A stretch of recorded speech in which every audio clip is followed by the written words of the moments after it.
Hello everyone, welcome to PW only IAS. दोस्तों, स्वागत है आप सभी का इस हफ्ते के इकोनॉमी न्यूज़ वीकली के अंदर, जहां पर हम कुछ बहुत इंपॉर्टेंट न्यूज़ इकोनॉमी के कॉन्टेक्स्ट में कवर करेंगे। ऑल्दो बहुत सारी चीज़ें हुई इस हफ्ते के अंदर, जैसे मॉनेटरी पॉलिसी कमेटी की मीटिंग हुई और साथ ही साथ सरकार के द्वारा एक वाइट पेपर निकाला गया। पर ये दो मुद्दे ऐसे थे जो हम ऑलरेडी प्रीलिम बूस्टर के अंदर डिस्कस कर चुके हैं। तो इसके अलावा चार और मुद्दे हैं, जैसे गोल्डी लॉक जोन एक टर्म आया था न्यूज़ के अंदर। इस तरह से सारे ये मुद्दे हम आज के सेशन में डिस्कस करेंगे। चलिए स्टार्ट करते हैं आज की डिस्कशन। पहला टॉपिक है गोल्डी लॉक्स इकोनॉमी। देखिए, दरअसल में ना कुछ राइटर्स के द्वारा ऐसा लिखा गया कि शायद जो इंडियन इकोनॉमी है वो गोल्डी लॉक्स मूवमेंट में पहुंच चुकी है। देखो, अगर आपने ज्योग्राफी अगर आपने पढ़ी है अच्छे से, तो आप लोगों ने गोल्डी लॉक्स जोन का नाम सुना होगा। क्या होता है गोल्डी लॉक्स जोन? देखो, अगर मैं बात करता हूँ दुनिया की, तो यहाँ पर आप नोटिस कर पाओगे, जैसे ये हमारा सन है, सूरज, ठीक है। अब सूरज से कुछ दूर के ऊपर ऐसा जगह है जो बिल्कुल सही है। कहने का मतलब क्या? देखो, जैसे मरकरी और वीनस है, ये बहुत ज्यादा गर्म है। और अगर हम जुपिटर, सैटर्न, इन सभी प्लैनेट्स की बात करें, ये बहुत ज्यादा ठंडे हैं। और एक्चुअली बस कुछ ही ऐसा रीजन है हमारी यूनिवर्स के अंदर जहां पर कि ह्यूमन लाइफ पॉसिबल है, क्योंकि यहाँ पर अर्थ हो गया, इन इस वाले एरिया के अंदर यहाँ पर जो वाटर है वो पॉसिबल है, क्योंकि इस तरह का एटमॉस्फेरिक प्रेशर होता है। तो बेसिकली ना, इसको बोलते हैं हैबिटेबल जोन, या फिर जो जस्ट राइट टेम्परेचर है। ऐसे हैबिटेबल जोन जहां पर आप रह सकते हो, उसको बोलते हैं गोल्डी लॉक जोन। बेसिकली ना ज्यादा गर्म ना ज्यादा ठंडा। ये तो बात होती है ज्योग्राफी के कॉन्टेक्स्ट में।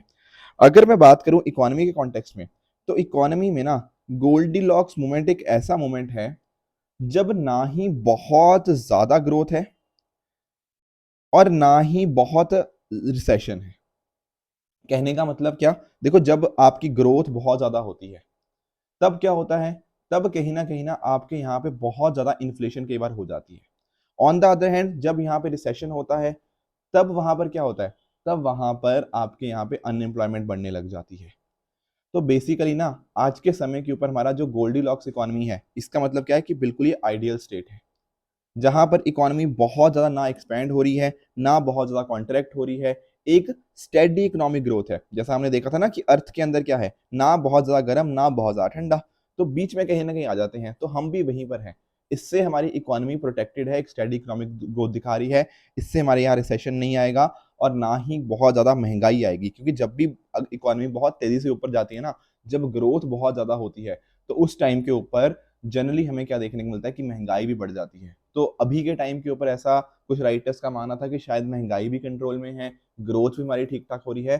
तो ऐसी इकोनॉमी को हम यहाँ पे क्या बोल सकते हैं? गोल्डी लॉक्स मूवमेंट हम यहाँ पे बोल सकते हैं। पर एक चीज आप लोगों के दिमाग में आएगी कि क्या ये जो गोल्डी लॉक्स मूवमेंट है, ये हमेशा ऐसे चलता रह सकता है? देखो, answer is no, most probably. ठीक है, द थिंग इज कि एक्चुअल में ना हमारी जो इकोनॉमी है या कोई भी इकोनॉमी है, उसमें ऐसे ना साइकिल्स आते रहते हैं। यानी कहने का अर्थ क्या कि कई बार हो सकता है हमारी इकोनॉमी तेजी से आए, फिर कुछ उसके अंदर कुछ इश्यूज आ जाएं और एक डिप देखने को मिले। फिर हो सकता है कोरोना वगैरह आ गया, उससे हमारी इकोनॉमी और नीचे आ सकती है, फिर वापस से हम उठ खड़े हो सकते हैं। कई बार कुछ और एपिडेमिक्स आ सकते हैं, तो उससे कहीं ना कहीं बीच में ना इस तरह के साइकिल्स आ सकते हैं।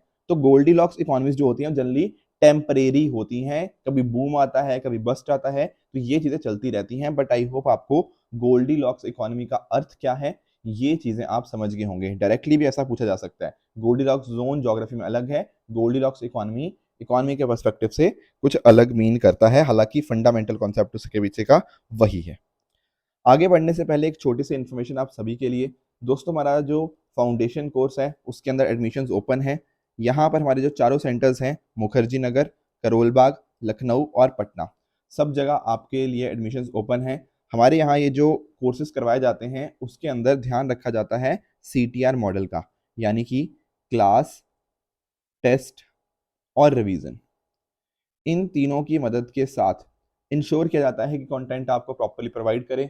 उस कंटेंट में आपको कितना समझ आया है, कितना आप उसको अप्लाई कर पा रहे हो, वो टेस्ट के माध्यम से आपको पता लगता रहता है। एंड उसी तरह से लंबे समय के लिए चीज़ों को रिटेन करने के अंदर आपको रिवीजन करवाई जाती है, ताकि आप उसको एग्जाम में अच्छे से यूटिलाइज कर पाओ। मैंने नीचे डिस्क्रिप्शन के अंदर इन सभी कोर्सेज के लिंक भी दे दिए हैं। अगर आपको कुछ भी डाउट्स आता है तो आप हमें 9920 613 इस नंबर पे हमें कांटेक्ट कर सकते हो। चलिए अगले टॉपिक की तरफ बढ़ते हैं। It is GACERE। What is this? This is global alliance for circular economy and resource efficiency. अभी भारत ने क्या किया है, भारत ने इस अलायंस को ज्वाइन कर लिया है। किस अलायंस को? Global alliance for circular economy and resource efficiency. पहले ना मैं आपको थोड़ा मीनिंग समझाता हूँ कि ये सर्कुलर इकोनॉमी होती क्या है। देखो, एक होती है हमारी लीनियर इकोनॉमी। क्या अर्थ लीनियर इकोनॉमी का? एग्जाम्पल समझो। मान लो आपने क्या किया, आपने एक मोबाइल फोन की बात करते हैं, ठीक है ना। मोबाइल फोन अगर है तो मोबाइल फोन बनाने के लिए पहले कुछ रॉ मटेरियल लगा होगा, फिर वो अकॉर्डिंगली रॉ मटेरियल लेके वो मोबाइल फोन बन गया। फिर आपने कुछ टाइम तक उस मोबाइल फोन को यूज किया, बाद में हो सकता है आपने उसको डस्टबिन में फेंक दिया। तो ये क्या हुआ? ये हुआ take make consume and throw. बाद में लाइफ खत्म मोबाइल की, ठीक है ना। और उससे क्या हो रहा है, कहीं ना कहीं आपका जो वेस्ट था वो बढ़ता जा रहा है, इलेक्ट्रॉनिक वेस्ट बढ़ता जा रहा है। बाकी आपके पास जो रिसोर्सेज थे ना, मोबाइल को बनाने के लिए जो रिसोर्सेज लगे, आपने उनको ढंग से यूटिलाइज करा ही नहीं, क्योंकि एक बार आपने यूज किया उसको फेंक दिया। ये होती है लीनियर इकोनॉमी, क्योंकि ये ऐसे चल रही है। एक होती है सर्कुलर इकोनॉमी। सर्कुलर इकोनॉमी पता क्या होता है? आप जो भी प्रोडक्ट्स हैं उनकी लाइफ को लंबा करने की कोशिश करते हो। सर वो कैसे? वो इस तरह से, क्योंकि मान लो आपके पास जैसे मोबाइल ही था, उसको आपने अगर मान लो थोड़ा बहुत खराब हो गया है तो उसके अंदर कुछ रिपेयर वगैरह करवा दी, तो रिपेयर करवा के उसको रीयूज कर दिया। कुछ उसके अंदर रिसाइकलिंग हो जाती है कई बार बहुत सारी चीजों के अंदर। तो कहीं ना कहीं हम पता क्या कर रहे हैं, हम जो भी हमारे प्रोडक्ट्स होते हैं उनके अंदर reform, reduce, reuse, recycle, repair, ये सारी चीजें हम कर रहे हैं। इससे करके क्या हो रहा है, ये एक सर्कुलर इकोनॉमी बन रही है, जिससे हम जो पर्टिकुलर प्रोडक्ट था उसकी लाइफ को लंबा करने की कोशिश कर रहे हैं। जैसे फॉर एग्जाम्पल, एक हो सकता है कि आपने किसी चीज को खत्म कर दिया द एंड, पर नहीं, आप उसको कैरी ऑन करो, रिसाइकल्ड मटेरियल्स का यूज करो, रीथिंक करो, रीडिजाइन करो, रीमैन्युफैक्चर करो, ठीक है ना। और इस तरह से आप नोटिस कर पाओगे, रिपेयर यूज करते हुए भी आप सर्कुलर इकोनॉमी के बेनिफिट्स उठा सकते हो। हुआ क्या इससे? एक तो आपके जो दुनिया में लिमिटेड रिसोर्सेज हैं उनको आपने एफिशिएंटली यूज कर लिया, आपके पास वेस्ट बहुत ज्यादा नहीं आया, बल्कि ऑन द अदर हैंड आपने वेस्ट को वेल्थ के अंदर कन्वर्ट कर दिया। और कहीं ना कहीं इससे सभी लोगों तक एक्सेस भी इन चीजों का मिल पाएगा, ठीक है ना। तो नेचुरल रिसोर्सेज का ना आप क्या कर रहे हो, सस्टेनेबल यूज कर रहे हो। Getting it? This is known as what? Circular economy. अब ये जो पर्टिकुलर अलायंस है ना, जो global alliance for circular economy and resource efficiency की मैं बात करता हूँ, यहाँ पर कुछ सरकारें साथ में आई हैं ताकि वो सर्कुलर इकोनॉमी की तरफ कैसे बढ़ पाएं, कैसे उसकी तरफ ट्रांजिशन कर पाएं, इसके लिए ये अलायंस काम करता है। इसको एस्टैब्लिश किया गया bye European commission on behalf of EU, and साथ ही साथ यूनाइटेड नेशन एनवायरनमेंट प्रोग्राम के साथ ये चीज हमें देखने को मिल जाती है। तो 17 देश आपको यहाँ पे देखने को मिलेंगे, जिसमें अब इंडिया भी जुड़ चुका है। बाकी इसको लॉन्च तो हुए हैं, 3 साल लगभग हो चुके हैं, पर इंडिया ने रिसेंटली इस अलायंस को ज्वाइन कर लिया है। इसके वर्किंग एरियाज की बात करें तो डेफिनेटली देखो, जो जो आपको बेनिफिट्स मैंने आपको बताए ना, कि रिसोर्सेज का डिस्ट्रीब्यूशन होना, एंड उसके साथ ही साथ आपकी पॉलिसीज वगैरह को मेजर करना, प्रॉपर जो भी आपको नीड्स वगैरह चाहिए होती हैं, इकोनॉमिक ग्रोथ को अगर हम इस डायरेक्शन के अंदर लेकर आ पाए। एक होता है ना, हम इकोनॉमी को आगे बढ़ाने के लिए, अपनी अर्थव्यवस्था को आगे बढ़ाने के लिए कई बार सोचते हैं कि हमें ग्रीन हाउस गैस एमिशन करने ही पड़ेंगे या बायोडाइवर्सिटी का लॉस होगा ही होगा, पर नहीं। जो सर्कुलर इकोनॉमी है वो इसके अगेंस्ट जाती है, बोलती है कि जब हम रिसोर्सेज को ही बार बार यूटिलाइज कर पा रहे हैं, सेम रिसोर्सेज को ही, उससे ग्रीन हाउस गैस एमिशन कहीं ना कहीं कम होंगे, एंड बायोडाइवर्सिटी का लॉस भी कम होगा। बाकी इसके अलावा जो भी आपस में बेस्ट प्रैक्टिसेस होंगी वो शेयर करेंगी। जैसे मान लो कनाडा ने कोई चीज़ अच्छी चीज़ करी, उसको जापान अडॉप्ट कर लेगा, जापान में कोई चीज़ अच्छी अडॉप्ट करी, उसको इंडिया में अडॉप्ट कर लिया जाएगा। तो इस तरह से इस अलायंस के माध्यम से ना सब चीज़ें एक दूसरे से सीखेंगे, तो बेस्ट प्रैक्टिस को एक दूसरे के साथ शेयर करेंगे। तो ध्यान रखिएगा, इंडिया पार्ट बन चुका है global alliance for circular economy and resource efficiency का। नेक्स्ट चलते हैं अगले टॉपिक की तरफ, दैट इज MS स्वामीनाथन जी के बारे में पढ़ लेते हैं।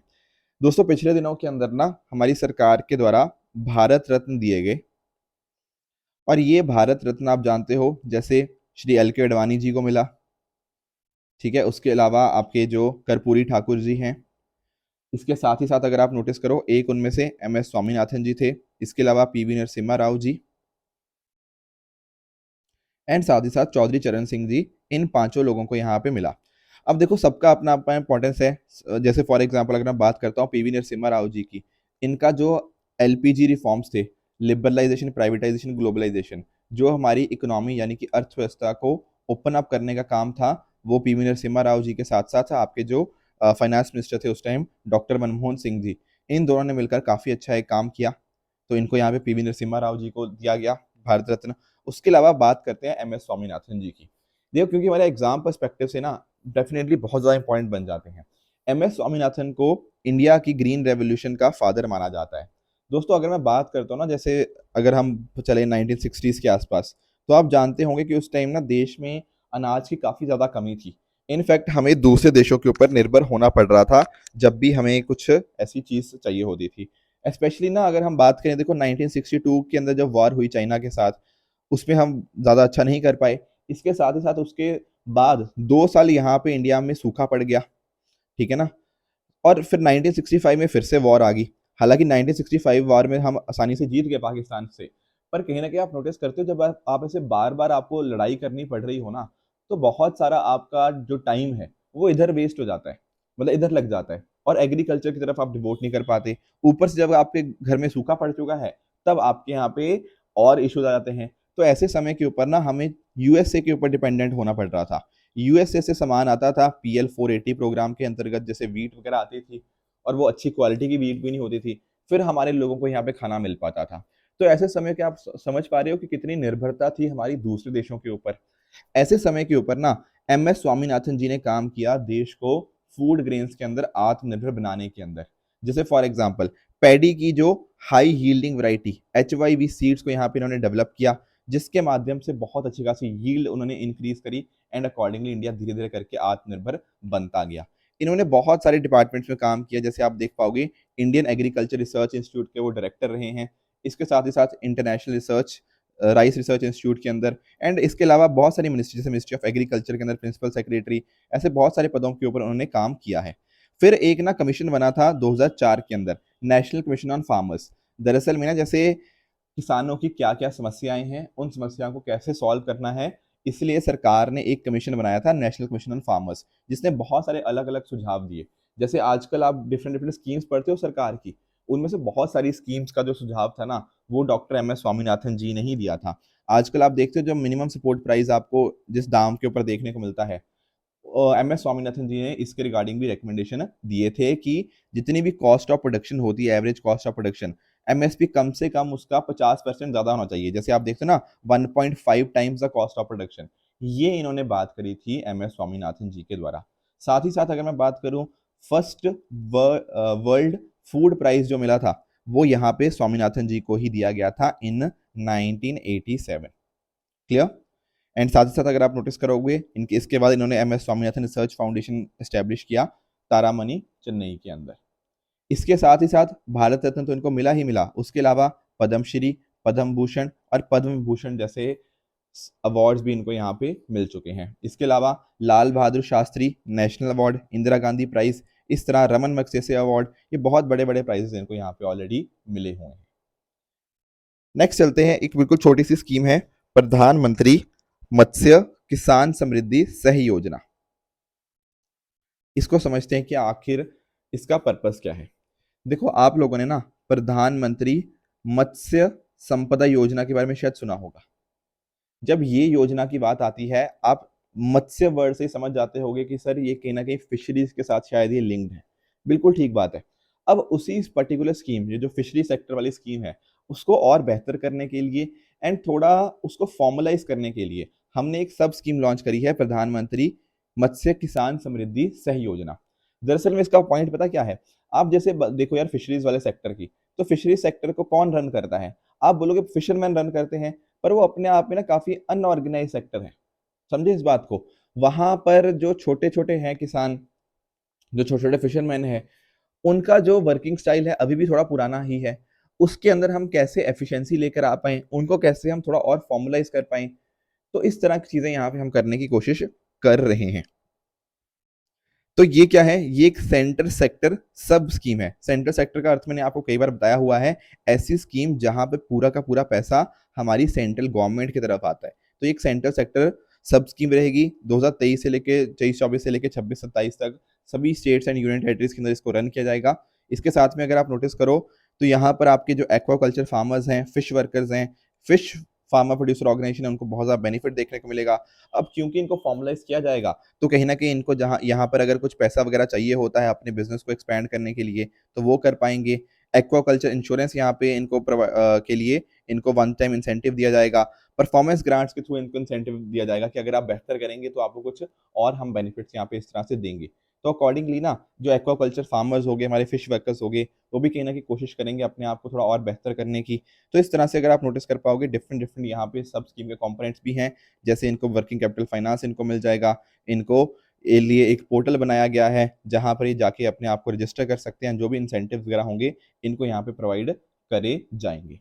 तो जिस हिसाब से उनका स्केल होगा कि कितनी उन्होंने इन्वेस्टमेंट करी है उस हिसाब से सबकी अलग अलग परफॉर्मेंस ग्रांट रहेगी। ठीक है ना, तो ये इतना बेसिक आइडिया आपको बस पता होना चाहिए, बहुत ज़्यादा आपको डिटेल में जाने की जरूरत नहीं है। तो ये कुछ छोटे टॉपिक्स थे जो आज हमें डिस्कस करने थे इस न्यूज़ वीकली के अंदर। ठीक है, कुछ क्वेश्चंस मैंने आपको पिछले हफ्ते होमवर्क दिए थे, इनका आंसर्स एक बार देख लेते हैं कि आखिर इनके आंसर्स क्या होने चाहिए। दोस्तों पहला क्वेश्चन था with regards to some of the instruments. जैसे अगर मैं बात करूं कमर्शियल पेपर्स की, जब देखो हम बात करते हैं ना कमर्शियल पेपर सीपी की, तो सीपी क्या होता है? देखो सीपी एक तरह का, जैसे मान लो एक कंपनी है, कंपनी को चाहिए पैसा, और पैसा भी कैसा? शॉर्ट टर्म के लिए। तो एक तरीका उसका हो सकता है सीपी यानी कि कमर्शियल पेपर्स। ध्यान रखना सीपी हर कंपनी नहीं कर सकती, कुछ एक पर्टिकुलर कंपनीज होती है जिनकी कुछ रेटिंग्स होती हैं, सिर्फ वही कंपनीज कर सकती हैं। और ये क्या होता है कि तो शॉर्ट टर्म के लिए आप पैसा रेस कर रहे हो, और ये क्या होता है आपका एक अनसिक्योर्ड होता है। ये अपने आप में बहुत इंपॉर्टेंट चीज है। अनसिक्योर्ड का अर्थ क्या कि मान लो जब कंपनी ये पैसा रेस कर रही है ना, इसको बदले में कुछ भी गिरवी नहीं रखना। तो सिक्योर्ड का मतलब होता है जब उसके बदले में कोई ना कोई चीज, कुछ अश्योरेंस है, कुछ ना कुछ उसने सामने सिक्योरिटी रखी हुई है या फिर उसने कुछ गिरवी रखा हुआ है, एक तरह से ऐसा कह लो। पर यहाँ पर सब चीज क्या होती है? अनसिक्योर्ड। ये जो पहला स्टेटमेंट बात कर रहे हैं ना कमर्शियल पेपर, एक तरीका है पैसा रेज करने का जो कि शॉर्ट टर्म पर्पस के लिए होता है और ये अनसिक्योर्ड होता है। तो ये स्टेटमेंट बिल्कुल बिल्कुल करेक्ट है। दूसरा बात करें सीडी के बारे में, सर्टिफिकेट ऑफ डिपॉजिट। देखो सर्टिफिकेट ऑफ डिपॉजिट जब भी मैं बात करता हूं तो मैंने हमेशा आपको बताया कि ये क्या है, ये एक शॉर्ट टर्म इंस्ट्रूमेंट होता है, कम समय के लिए यहाँ पे पैसा चाहिए होता है, और ये आरबीआई तो इशू करता नहीं। तो सेकंड स्टेटमेंट आपकी बिल्कुल गलत हो जाएगी। तीसरी की बात करें ना, कॉल मनी क्या होता है? देखो कॉल मनी एक्चुअली में ना, मान लो आपके कुछ बैंक्स हैं, ठीक है ना, और ये बैंक्स आपस में ट्रांजेक्शन करना चाहते हैं, ठीक है ना, तो उसके अंदर हम कॉल मनी का यूज करते हैं। ध्यान रखना ये भी कम समय के लिए ही कॉल मनी होता है। तो this is Indeed the correct statement, it is a short term finance use for inter bank transaction. तो बैंक टू बैंक ट्रांजैक्शन के लिए आपके कॉल मनी का हम यूज करते हैं। इसके अलावा चौथी स्टेटमेंट है zero coupon bonds are interest bearing short term bonds issued by scheduled commercial banks to corporation. देखो बॉन्ड आप सब समझते हो, बॉन्ड क्या होता है? जैसे मैं आपको एक सिंपल बॉन्ड की एग्जांपल बताता हूँ। मान लो ये है हमारा बॉन्ड, और इसके ऊपर मान लो लिखा है 100 रुपये 10% 3 साल। अब ये पता क्या है कि मान लो आपने ये बॉन्ड खरीदा किसी कंपनी से, तो होगा क्या, आज आपने 100 रुपया इस कंपनी को दे दिया। कंपनी को पैसा चाहिए था तभी तो बॉन्ड उसने इशू किया। तो आज आपने क्या किया, कंपनी को 100 रुपया दे दिया, तो आपकी जेब से आज 100 रुपया चला गया। तो यहाँ पे देखो और क्या लिखा हुआ है इसके अंदर, 100 10% 3 साल। तो अब पता क्या होगा, एक साल के बाद आपको 100 रुपये का 10% मिल जाएगा, यानी कि 10 रुपये आपको मिल जाएंगे। दूसरे साल पे ऊपर क्या मिलेगा, 100 का 10%, फिर से 10 रुपये। फिर तीसरे साल के अंत में क्या होगा, 10 रुपये तो मिलेंगे ही मिलेंगे, प्लस ये 100 रुपया कंप्लीटली वापस आपको मिल जाएगा, क्योंकि इसके जो टेन्योर था 3 साल वो खत्म हो चुके हैं। This is how a normal bond works. अब ये वाले जो 10 10 10 रुपए मिल रहे हैं, ये क्यों मिल रहे हैं? क्योंकि यहाँ पे लिखा ना 10%, इन 10 10 10 रुपए को बोलते हैं हम कूपन्स। ये पैसा मिल रहा है हमें, बीच में इंटरेस्ट मिल रहा है कुछ ना कुछ, this is known as coupon. तो ये होता है नॉर्मल बॉन्ड। पर एक होता है क्या, एक होता है जीरो कूपन बॉन्ड। अब नाम से आप समझ सकते हो जीरो कूपन क्या होता होगा। बेसिकली वहां पे कोई कूपन नहीं मिलता होगा। एक्चुअल में क्या होता है ना, वहां पर क्या होता है, मान लो एक कंपनी है, वो पैसा कुछ रेस कर रही है, उसको पैसा चाहिए, मान लो मतलब उस इस पे ना मान लो 100 रुपीज लिखा हुआ है, इस पे रेट वगैरह नहीं लिखा होता। अब इसमें क्या होगा, अगर मान लो 100 रुपीज लिखा हुआ है ना, तो कंपनी पता क्या करेगी, कंपनी एक साल या जितने भी साल के बाद, मान लो एक साल के बाद आपको 100 रुपया पे करेगी। इसका मतलब ये होता है। तो आप मुझे बताओ, कंपनी ने जब ये बॉन्ड आपको बेचा होगा तो कितने का बेचा होगा? आप बोलोगे सर 100 रुपये से कम का। मान लो आज आपने ये बॉन्ड 90 रुपए का खरीदा था, अब क्योंकि इस पे ऊपर 100 रुपया लिखा है, तो एक साल के बाद आपको 100 रुपया मिल जाएगा। अब ध्यान रखना इसमें बीच में कोई भी कूपन नहीं आया, इट्स जस्ट कि आपने कोई चीज जो 100 रुपए की आपको मिलनी थी वो आपने 90 रुपए में खरीद ली। इसको बोलते हैं कि zero coupon bonds, they are issued at a discount, यानी कि 100 रुपए वाली चीज आपने 90 में खरीद ली, 1 साल के बाद आपको 100 रुपए मिल गए, और क्योंकि बीच में कोई भी कूपन नहीं है इसलिए इसको क्या बोलते हैं सर, जीरो कूपन बॉन्ड। तो अब मुझे बताओ, यहाँ पे जो लिखा हुआ है zero coupon bond are interest bearing, अरे भैया कहाँ इंटरेस्ट है इसके अंदर, कहाँ कूपन है, नहीं है कूपन, तो जीरो कूपन बॉन्ड में इंटरेस्ट नहीं होता, तो ये स्टेटमेंट अपने आप गलत हो जाएगी। दरअसल में स्टेटमेंट करेक्ट कौन सी है sir, 1 and 3, option C will be the correct answer. आगे चलते हैं, दूसरा क्वेश्चन मैंने पूछा था आपसे बिट कॉइन्स के कॉन्टेक्स्ट के अंदर कि बिट कॉइन्स के बारे में इनमें से कौन सी स्टेटमेंट ठीक है। देखो जब हम बात करते हैं, जैसे आप लोग भी शायद हो सकता है बिट कॉइन्स आप यूज करते हो या फिर किसी को सुना जरूर होगा। अब बिटकॉइन की सबसे इंपॉर्टेंट बात यही है कि ये डिसेंट्रलाइज्ड है कि नहीं। हालांकि आजकल सेंट्रल बैंक डिजिटल करेंसी आ गई है, वो एक सेपरेट चीज है, तो यहाँ पर हम बात कर रहे हैं कि बिटकॉइंस क्या होते हैं, आपकी जो ऐसी क्रिप्टो करेंसी जो कि डिसेंट्रलाइज्ड लेजर के ऊपर काम करती है, मतलब एक क्रिप्टो करेंसी है आपकी, ठीक है ना। तो ये जो पहला स्टेटमेंट आपसे बोल रहा है ना कि इनको सेंट्रल बैंक ट्रैक करते हैं, अरे नहीं, बिटकॉइन का तो फंडामेंटल प्रिंसिपल ही यही है कि कोई इसको ट्रैक नहीं करता, कोई यहाँ पे सेंट्रल पार्टी नहीं होती, तभी तो डिसेंट्रलाइज्ड बोलते हैं। This statement is first is incorrect completely, ये तो पहले ही पता लग गया। दूसरा कह रहा है कि anyone with the bitcoin address can send and receive bitcoins from anyone else with the bitcoin address, बिल्कुल, अगर आपको सामने वाले का बिटकॉइन एड्रेस है तो आप बड़े आराम से उसको यहाँ पे पैसे भेज सकते हो या उससे पैसे मांग सकते हो। तीसरा बात कर रहा है कि online payment can be sent without either side knowing the identity of the other, this is also correct, आप किसी को भी ऑनलाइन पेमेंट यहाँ पे भेज सकते हो बिना उसकी आइडेंटिटी को जाने हुए, तो ये तीसरी स्टेटमेंट बिल्कुल करेक्ट हो जाएगी। दरअसल में इसका सही जवाब क्या बनेगा, सही जवाब बनेगा option number B, 2 and 3 only. ठीक है, तो ये थे पिछले हफ्ते क्वेश्चन जो आपसे डिस्कस कर लिए मैंने। अब आज का आपका होमवर्क क्या रहेगा, आज का होमवर्क नंबर 1 आपका ये रहेगा, जो कि यूपीएससी ने हमसे 2013 के अंदर पूछा हुआ है, इसको यहाँ पे पढ़िएगा, कोशिश करेगा इसको अटेम्प्ट करने की, और मुझे नीचे कमेंट्स में इसका आंसर बताइएगा। दूसरा होमवर्क आपका रहेगा ये, जो कि यूपीएससी ने 2021 में पूछा था, with regards to urban cooperative banks. अगले हफ्ते इन दोनों क्वेश्चंस की मैं आपके साथ आंसर डिस्कस करूंगा, पर यहाँ पर ना आपको एक चीज और भी पता लगेगी कि कैसे करंट अफेयर से यूपीएससी हमसे एग्जाम में क्वेश्चंस पूछता है। ठीक है, तो दोस्तों ये थी आज की डिस्कशन। आई होप आपको आज का सेशन बहुत अच्छे से समझ आया होगा। इसी तरह से आप भी अपने एंड पे हार्डवर्क करते रहिए। Thank you so much for the discussion.